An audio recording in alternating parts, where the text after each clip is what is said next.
ಎಲ್ರಿಗೂ ನಮಸ್ಕಾರ. ಓಕೆ, ಇವತ್ತಿನ ವಿಡಿಯೋದಲ್ಲಿ ನಾವು ಫಂಡಮೆಂಟಲ್ ಡ್ಯೂಟೀಸ್ ಮೇಲೆ ಯು ಪಿ ಎಸ್ ಸಿ ಪ್ರಿಲಿಮ್ಸಲ್ಲಿ ಯಾವ್ಯಾವ ಇಯರಲ್ಲಿ ಯಾವ ಕ್ವಶನ್ ಬಂದಿತ್ತು, ಎಷ್ಟೆಷ್ಟು ಕ್ವಶನ್ ಬಂದಿತ್ತು ಅನ್ನೋದ್ರ ಬಗ್ಗೆ ನೋಡ್ತಾ ಇದ್ದೀವಿ. ಸರಿನಾ? ಸೊ ನನ್ನ ಚಾರ್ಟ್ ಇದೆ, ಚಾರ್ಟ್ ತೋರಿಸ್ತೀನಿ ನಿಮಗೆ. ಅಂದರೆ ಈಗ ಬೇಡ, ಲಾಸ್ಟಲ್ಲಿ ತೋರಿಸ್ತೀನಿ.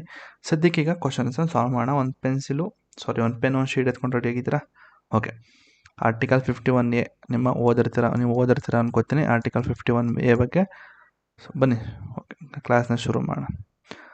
ಸೊ ಮೊದಲನೇ question, under the constitution of India which of the following is not a fundamental duty. ನೋಡಿ, fundamental duty is not a which is the, ಅಂದರೆ ಈ ಒಂದು ಲಿಸ್ಟಲ್ಲಿ 4 ಕೊಟ್ಟಿದ್ದಾನಲ್ಲ, ಇದರಲ್ಲಿ ಯಾವುದು ಫಂಡಮೆಂಟಲ್ ಡ್ಯೂಟಿ ಅಲ್ಲ ಅಂತ ಕೇಳಿದ್ದಾನೆ.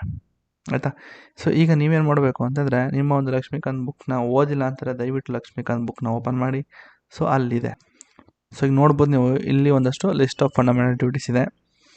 ಇಷ್ಟೇ ಇರೋದು. ಇಷ್ಟನ್ನು ಓದ್ಕೊಂಡ್ರೆ ನೀವು ಯು ಪಿ ಎಸ್ ಸಿಲಿ ಒಂದು ಕ್ವಶನ್ ಅವರು ಸಾಲ್ವ್ ಮಾಡ್ಬೋದು. ಆಯಿತಾ?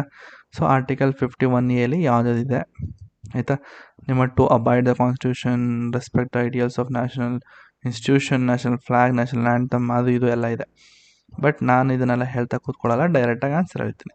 ಸೊ ಈಗ ನೀವೇನು ಸ್ಟೇಟ್ಮೆಂಟ್ ಓದಿದ್ರಲ್ವ, to vote in public election, to develop the scientific temper, next to safeguard the public property, to abide by the constitution and respect it ideals. ಈಗ ಇದ್ರ ಬಗ್ಗೆ ನೋಡ್ತು, to safeguard public property ಇದ್ರ ಬಗ್ಗೆನೂ ಇದೆ, to develop scientific temper ಇದ್ರ ಬಗ್ಗೆನೂ ಇದೆ. ಬಟ್ ಈ ಒಂದು ಇದೆಯಲ್ಲ, ಇದು ಇಲ್ಲ. ಹಾಗಾಗಿ which is the not part of the constitution ಅಂತ ಕೇಳಿದ್ರೆ, to vote in public election ಅನ್ನೋದು ಫಂಡಮೆಂಟಲ್ ಡ್ಯೂಟಿ ಅಲ್ಲ. ಇದು ನಿಮ್ಮ ಇಲ್ಲೊಂದು ಅಂದರೆ ಲಕ್ಷ್ಮೀಕಾಂತಲ್ಲಿ ಇದೆ ನೋಡಿ ಇಲ್ಲಿ.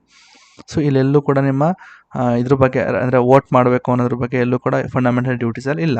ನೋಡಿ, ಸೈಂಟಿಫಿಕ್ ಟೆಂಪರ್ ಎಲ್ಲೂ ಕೂಡ ಇದೆ, ಪಬ್ಲಿಕ್ ಪ್ರಾಪರ್ಟಿ ಬಗ್ಗೆ ಸೇಫ್ ಗಾರ್ಡ್ ಮಾಡಬೇಕು ಅನ್ನೋದಿದೆ. ಆಯಿತಾ? ಇನ್ನೇನಿದೆ ಇನ್ನೊಂದು, ಮೊದಲನೇದಾಯಿತು, ಮೂರು ಆಯಿತು, 4ನೇದು ಇದು ತಪ್ಪು. To vote in public election, ಇದು ಕೂಡ ಈಸಿ, ಏನಿಲ್ಲ. ಇದೊಂದು ಲಿಸ್ಟ್ ಇದೆಯಲ್ಲಪ್ಪ ನಿಮ್ಮ ಲಕ್ಷ್ಮೀಕಾಂತಲ್ಲಿದೆ. ಸೊ ಹೋಗಿ ನೋಡಿ, ಲಿಸ್ಟ್ ಆಫ್ ಫಂಡಮೆಂಟಲ್ ಡ್ಯೂಟೀಸ್ ಅಂತಿದೆ ಆರ್ಟಿಕಲ್ 51A. ಇಷ್ಟನ್ನು ನೀವು ಬೈ ಹಾರ್ಟ್ ಮಾಡಿದ್ರು ಓಕೆ, ಈಸಿ ಇದೆ, ಅಲ್ಲಂಥದ್ದು ಏನೂ ಇಲ್ಲ ಗುರು. ಆಯಿತಾ? ಅದನ್ನು ಮಾಡ್ತು ಅಂದರೆ ನೀವು ಆರಾಮಾಗಿ ನೀವು ಒಂದು ಕ್ವಶನ್ ಸಾಲ್ವ್ ಮಾಡ್ಬೋದು ಫಂಡಮೆಂಟಲ್ ಡ್ಯೂಟೀಸ್ ಮೇಲೆ. Which of the following is are among the fundamental duties of citizen laid down in the Indian constitution. Okay, fundamental duties ಬಗ್ಗೆನೇ ಕೇಳಿದ್ದಾನೆ. Next, to preserve the rich heritage of our composite culture, to protect the weaker section from the social injustice, to develop the scientific temper and spirit of inquiry, to strive towards excellence in all spheres of individuals and collective activity. 57ನೇದು ಏನಿರ್ಬೋದು answer, guess ಮಾಡ್ತೀರಾ? So 57ನೇದು which of the ಅಂದರೆ ಯಾವ್ದಾದ್ರು correct ಇದೆ ಅಂತ ಕೇಳಿದ್ದಾನೆ ಇಲ್ಲಿ. So answer ಬಂದು ಇದು ಇದೆ, ನಿಮ್ಮ ರಿಚ್ ಹೆರಿಟೇಜ್ ಬಗ್ಗೆ ಇದೆ. ಆಯಿತಾ? ನೆಕ್ಸ್ಟು ಈ ಪ್ರೊಟೆಕ್ಟ್ ದ ವೀಕರ್ ಸೆಕ್ಷನ್ ಅನ್ನೋದು ಒಂದು ಸ್ಟೇಟ್ನ ಒಂದು ಕೆಲಸ ಇದು. ಆಯಿತಾ? ಇಂಡಿವಿಜುವಲ್ ಡ್ಯೂಟಿ ಅಲ್ಲ, ಇದು ಸ್ಟೇಟ್ನ ಕೆಲಸ ಆಗಿದೆ. ಸೊ ಇದು ಇಲ್ಲ. So 1, 3, 4 is correct answer. So ನೀವು ಏನು ಮಾಡಬೇಕು, ಇಲ್ಲಿ ಹೋಗಿ ನೋಡಿ, ಇಲ್ಲಿದೆ ಅಲ್ವಾ, ಇಲ್ಲಿದೆ, ಇಲ್ಲಿ ಹೋಗಿ ನೋಡಿ ಒಂದ್ಸತಿ. ಇದು ಕ್ವಶನ್ಸು. ಮೊದಲನೇದು ರಿಚ್ ಹೆರಿಟೇಜ್ ಬಗ್ಗೆ ಎಲ್ಲಿದೆ ನೋಡಿ, ರಿಚ್ ಹೆರಿಟೇಜ್ ಬಗ್ಗೆ ಎಲ್ಲಿದೆ ಅಂತ ನೋಡಿ, ಇಲ್ಲಿ ಒಂದ್ಸತಿ ಬಂದು ನೋಡಿ, ರಿಚ್ ಹೆರಿಟೇಜ್ ಇಲ್ಲಿದೆ. ಓಕೆ, ನೆಕ್ಸ್ಟ್ ಯಾವುದಿದೆ, ವೀಕರ್ ಸೆಕ್ಷನ್ ಬಗ್ಗೆ ಇಲ್ಲ ಅಂತ ಹೇಳಿದ್ರೆ, ಸೈಂಟಿಫಿಕ್ ಟೆಂಪರ್ ಬಗ್ಗೆ ನೋಡೋದು ಲಾಸ್ಟ್ ಕ್ವಶನ್ಲಿ. ಟು ಸ್ಟ್ರೈವ್ ಟುವರ್ಡ್ ಎಕ್ಸಲೆನ್ಸ್ ಬಗ್ಗೆ ಇಲ್ಲೇ ಇದೆ ನೋಡಿ, ಟು ಸ್ಟ್ರೈವ್ ಟುವರ್ಡ್ಸ್ ಎಕ್ಸಲೆನ್ಸ್ ಅಲ್ವಾ? ಸೊ ಎಲ್ಲ ಇಲ್ಲೇ ಇದೆ ಗುರು, ಇಲ್ಲಿರೋ ಕ್ವಶನ್ಸ್ನಾಗ ಹೇಳ್ತಾ ಇದ್ದಾನೆ. ಆದಷ್ಟು 51A ಆರ್ಟಿಕಲ್ ಇರೋ ಎಲ್ಲ ಥರದ್ದು ಫಂಡಮೆಂಟಲ್ ಡ್ಯೂಟೀಸ್ ಓದ್ಕೊಳ್ಳಿ. Next, to uphold and protect the sovereignty, unity and integrity of India is the provisions made in the, ಎಲ್ಲಿದೆ ಅಂತಂದರೆ ನಿಮ್ಮ ಫಂಡಮೆಂಟಲ್ ಡ್ಯೂಟೀಸ್ ಅಲ್ವಾ, ಅದು ಕೂಡ ಇಲ್ಲೇ ಇದೆ ನೋಡಿ. ಎಲ್ಲಿದೆ ಮೇಲ್ಗಡೆ, ನೋಡಿ, to uphold and protect the sovereignty of India. ಇದು ಬೇರೆ ಕಲರ್ ಹಾಕ್ತೀನಿ ಈಗ. ನೋಡಿ, to uphold protect the sovereignty, unity and integrity of India ಎಲ್ಲಿದೆ ಅಂತಂದರೆ ನಮ್ಮ ಫಂಡಮೆಂಟಲ್ ಡ್ಯೂಟೀಸ್ ಅಲ್ವಾ. ಹಾಗಾಗಿ fundamental duties is the correct answer. Easy ಇದೆ ಅಲ್ವಾ? Next, which of the following statements is are true of the fundamental duties of the Indian citizen. A legislative process has been provided to enforce these duties. They are correlative to legal duties. ಈ ಥರ questions ಬಂದುಬಿಟ್ರೆ ತುಂಬ ತಲೆಕೆಡಗುತ್ತೆ. So ಈ ಥರ questions ಹೇಗೆ solve ಮಾಡಬೇಕು ಅಂತಂದರೆ, ನೀವು ಫಂಡಮೆಂಟಲ್ ಡ್ಯೂಟೀಸ್ನ ಕಂಪ್ಲೀಟ್ ಒಂದ್ಸತಿ ಓದಿ ಫಂಡಮೆಂಟಲ್ ಡ್ಯೂಟೀಸು ನೀವು ಕಂಪೇರ್ ಮಾಡಬೇಕು with respect to fundamental rights, TPSP and other things. So ನೀವು ಆ ಥರ ಕಂಪೇರ್ ಮಾಡೋದ್ರಿಂದ ಏನಾಗುತ್ತೆ, ನಿಮ್ಗೊಂಥರ ಒಂದು ಹೊಸ ವ್ಯೂ ಸಿಗುತ್ತೆ ಫಂಡಮೆಂಟಲ್ ರೈಟ್ಸ್ ಬಗ್ಗೆ, ಫಂಡಮೆಂಟಲ್ ಡ್ಯೂಟೀಸ್ ಬಗ್ಗೆ ಹೊಸ ವ್ಯೂ ಸಿಗುತ್ತೆ. ಸೊ ಅದು ಯಾವಾಗ ಸಿಗುತ್ತೆ ಅಂತಂದರೆ multiple revisions, multiple MCQ solve ಮಾಡೋದ್ರಿಂದ ಸಿಗುತ್ತೆ. ಸೊ ಅಲ್ಲಿವರೆಗೂ ನೀವು ಥಿಂಕ್ ಮಾಡೋದನ್ನ ನಿಲ್ಲಿಸ್ಬೇಡಿ, ಥಿಂಕ್ ಮಾಡ್ತಾರೆ. ಸೊ ಹೀಗಾಗಿ 59ನೇ ಕ್ವಶನ್ಗೆ ಆನ್ಸರ್ ಬಂದು ನಿಮ್ಮ answer D, neither one not two. Legislative process ಯಾವುದೇ ಕಾರಣಕ್ಕೂ ಈ ಎನ್ಫೋರ್ಸ್ ಮಾಡೋದಕ್ಕೆ ಯಾವುದೋ ಪ್ರೊಸೆಸ್ ಇಲ್ಲ. ಇದು ಯಾವುದೇ ಕಾರಣಕ್ಕೂ ಡ್ಯೂಟಿ ಜೊತೆ ಕೋರಿಲೇಟಿವ್ ಆಗಿಲ್ಲ.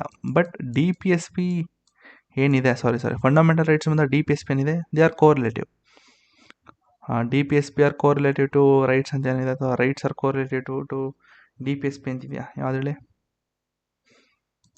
ಯಾವುದಪ್ಪ ಅದು, ನನ್ನೇ ಥರ ಮಾಡಿಸ್ತಾ ಇದ್ದು ಫಂಡಮೆಂಟಲ್ ರೈಟ್ಸ್ ಬಗ್ಗೆ ಎಲ್ಲ ಮಾಡಿಸ್ತಾ ಇಲ್ವ, ಅದೊಂದು ಸ್ಟೇಟ್ಮೆಂಟ್ ಇತ್ತು, rights are correlative to DPSP ಅಂತ ಏನೋ ಮಾಡಿಸಿದೆ ನೆನ್ನೆ ಒಂದು ಸ್ಟೇಟ್ಮೆಂಟ್ ಇತ್ತು ಅಲ್ಲಿ.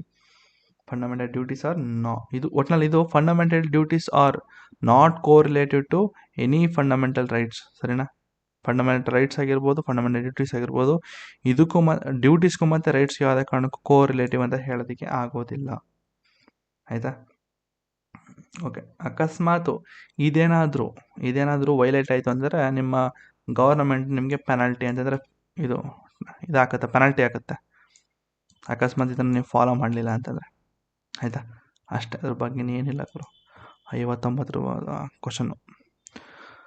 ಸೊ ಓಕೆ, ಅಷ್ಟೇನೇನಿಲ್ಲ, ಇಷ್ಟೇ ನಿಮ್ಮ ಫಂಡಮೆಂಟಲ್ ಡ್ಯೂಟೀಸ್ ಬಗ್ಗೆ. ಈಗ ಒಂದಷ್ಟು ಟ್ರೆಂಡ್ಸ್ ನೋಡೋದಾದರೆ, ಫಂಡಮೆಂಟಲ್ ಡ್ಯೂಟೀಸ್ ಬಗ್ಗೆ ಅಷ್ಟು ಟ್ರೆಂಡ್ಸ್ ಇಲ್ಲ ಹೇಳಬೇಕು ಅಂತಂದರೆ. ಆ್ಯಕ್ಚುಲಿ ನಾನು ಇಲ್ಲೇನು ಕೊಟ್ಟಿದ್ದೀನಿ, ಇಲ್ಲೇನಿದೆ ಚಾರ್ಟಲ್ಲಿ ಏನಿದೆ ಅಂತಂದರೆ ಕಂಪ್ಲೀಟ್ ನಿಮಗೆ ಜಾಸ್ತಿ ಸ್ಟ್ರೆಸ್ ಎಲ್ಲಿ ಮಾಡಬೇಕು ಅನ್ನೋದ್ರ ಬಗ್ಗೆ ಇಲ್ಲಿದೆ, ಸರಿನಾ.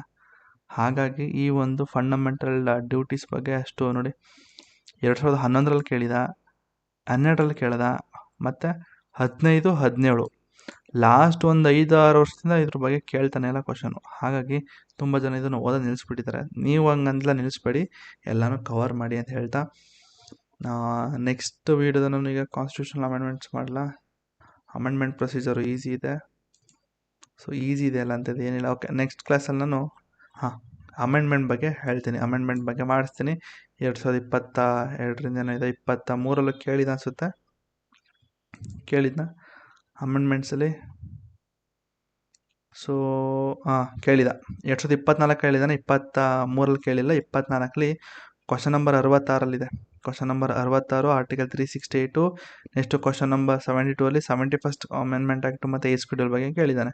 ಸೊ ಓಕೆ, ನಾನು ನೆಕ್ಸ್ಟ್ ಕ್ಲಾಸಲ್ಲಿ ನಾನು ಅಮೆಂಡ್ಮೆಂಟ್ ಆಫ್ ದ ಕಾನ್ಸ್ಟಿಟ್ಯೂಷನ್ ಬಗ್ಗೆ ಮಾಡ್ತೀನಿ. ಸೊ ನೀವೆಲ್ಲ ರಿವಿಷನ್ ಮಾಡಿರ್ತೀರ ಅನ್ಕೋತೀನಿ ಅಮೆಂಡ್ಮೆಂಟ್ ಬಗ್ಗೆ.